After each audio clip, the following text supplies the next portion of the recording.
পেঁয়াজ রসুন ছাড়া সম্পূর্ণ নিরামিষ এই পনির মশলা পুজো বাড়ি থেকে শুরু করে অনুষ্ঠান বাড়ি যে কোনো জায়গায় কিন্তু তাক লাগিয়ে দেবে। অনেকেই আমার কাছে কমপ্লেন করে আমি নাকি নিরামিষ কিছু দেখাই না, তো আজকের ভিডিওটা কিন্তু তাদের জন্য। একদম সম্পূর্ণ পেঁয়াজ রসুন ছাড়া পনির মশলা, যেটা আমাদের সচরাচর বাঙালি পরিবারে হয় না।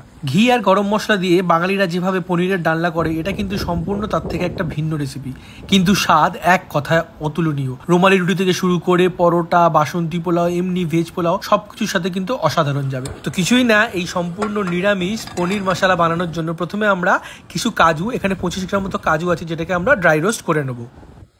তারপর গোটা গরম মশলা আর গোলমরিচ, সেটাকে শুকনো খোলায় নুনের সহিত ভালো করে ড্রাই রোস্ট করে নেব। এখানে এই গোটা গরম মশলার মধ্যে দারচিনি, এলাচ আর লবঙ্গ রয়েছে, সেটাকেও ড্রাই রোস্ট করে ঠান্ডা হতে রেখে দেবো। প্রথমে আমরা কাজুটাকে বেটে নেবো, যেটা প্রথমে ঠান্ডা হয়ে গেছে। এটা আপনারা মিক্সিতেও বাটতে পারেন বা জল দিয়েও পেস্ট করতে পারেন, কোনো অসুবিধা নেই। সেটা বাটার পরে আমরা যে গোলমরিচ আর গরম মশলাটা ছিল ঠান্ডা হওয়ার পর, সেটাকেও সুন্দর করে শিলের মাধ্যমে বেটে নেবো। তারপর 1 ইঞ্চি আদা আর 4 থেকে 5টা কাঁচা লঙ্কা, সেটাও ভালো করে শিলের মাধ্যমে বেটে নেব। এখানে ঝালটা আপনারা আপনাদের পরিমাণ অনুযায়ী দেবেন, আমি ঝাল বেশি খাই বলে এখানে কাঁচা লঙ্কাটা বেশি দিয়েছি। তারপর 400 গ্রাম পনিরকে আমি এরকম কিউব কিউব করে কেটে নিয়েছি।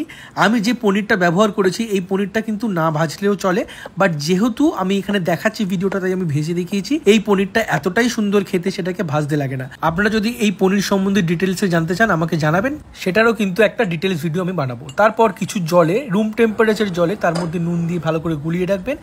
তারপর কড়াই গরম হলে তার মধ্যে সাদা তেল দেবেন। তেল গরম হয়ে গেলে তারপরে পনিরগুলোকে ভালো করে ভেজে নেবেন। একদম পুরো লাল লাল করার দরকার নেই, গায়ে সামান্য কালার আসবে লাল লাল, তখনই কিন্তু পনিরগুলোকে তুলে নেবেন। এক্সেসিভ ভাজবেন না, তাহলে কিন্তু পনিরগুলো শক্ত হয়ে যাবে। ঠিক এই রকম পর্যায়ে পনিরগুলোকে তুলে যে নুন মেশানো জলটা আগে থেকে রাখা ছিল রুম টেম্পারেচারে, তার মধ্যে দিয়ে রেখে দেবেন। এই পনিরটা এতটাই নরম আর এতটাই টেস্টি, এটা কিন্তু ভাজতে লাগে না, নর্মালি খেয়ে নেওয়া যায়। তারপর অন্য একটা কড়াইয়ে ফোড়ন দেবেন সর্ষের তেলে, গোটা জিরে, 2টো শুকনো লঙ্কা আর তেজপাতা। তারপর তার মধ্যে 3টে টমেটোর পিউরে দিয়ে ভালো করে কষাবেন। আমি আগেও বলেছি টমেটো পিউরেটা আমি কিন্তু মিক্সিতে করিনি, এটার একটা ডিটেল ভিডিও আমি পরে দেবো, সেটা কিন্তু তার জন্য অপেক্ষা করবেন। তারপর তার মধ্যে আদা আর কাঁচা লঙ্কা যে বাটাটা ছিল, সেটা দিয়ে ভালো করে কষাবেন। দেখবেন যখন মশলা থেকে তেল ছাড়তে আস্তে আস্তে শুরু করছে, তখন হলুদ দিয়ে ভালো করে কষাবেন। যদি মনে হয় সামান্য জলের প্রয়োজন, জল দিয়ে ভালো করে কষাবেন। তারপর মশলার কাঁচা গন্ধ চলে গেলে আর তেল সম্পূর্ণরূপে ছেড়ে দিলে পর্যাপ্ত পরিমাণে জল দেবেন, যতটা আপনারা ঝোল পছন্দ করেন, দিয়ে সেটাকে ফুটতে দেবেন। নুন আর চিনিটা একবার চেক করে নেবেন, যেহেতু এখানে টমেটোর টকটা আছে, চিনি দিয়ে এলে কিন্তু ফ্লেভারসগুলো ব্যালেন্স হবে, মিষ্টি হবে না। তারপর যখন ঝোল ফুটতে শুরু করবে, ভেজে রাখা পনিরগুলো জল থেকে তুলে দিয়ে ভালো করে মিশিয়ে নেবেন। 2 মিনিট ফুটতে দেবেন। আর যে কাজু বাটাটা আমরা গুঁড়ো করেছিলাম, সেটা দিয়ে ভালো করে সেটাকে 2 থেকে 3 মিনিটের জন্য ফুটতে দেবেন।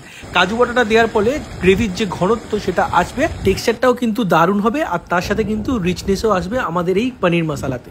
আর সব শেষে যখন মশলা থেকে পুরো তেল ছেড়ে দেবে আর পনিরটা সম্পূর্ণরূপে কুক হয়ে যাবে, তখন ওপর থেকে যে মশলাটা, গোটা গরম মশলাটা আমরা করেছিলাম, সেটা দিয়ে দেবেন। আর ড্রাই রোস্ট করা কাসুরি মেথি হাতে ভালো করে গুঁড়ো করে নিয়ে দিয়ে দেবেন। আর আমাদের সম্পূর্ণ নিরামিষ পেঁয়াজ রসুন ছাড়া এই পনির মশলা কিন্তু একেবারে তৈরি। দেখুন টেক্সচারটা দেখুন, গ্রেভির কালারটা দেখুন, এক কথায় কিন্তু অসাধারণ। রুমালি রুটি থেকে শুরু করে পরোটা, বাসন্তী পোলাও, নর্মাল ভেজ পোলাও, সব কিছুর সঙ্গে কিন্তু অসাধারণ যাবে। তো আজকের ভিডিও কেমন লাগলো অবশ্যই জানাবেন, এবং বাড়িতে এই নিরামিষ পনিরটা অবশ্যই বানাবেন। আর কেউ যদি বাড়িতে এইরকমভাবে পনির বানান, সেটাও কিন্তু আমাকে অবশ্যই জানাবেন। Till then, tata.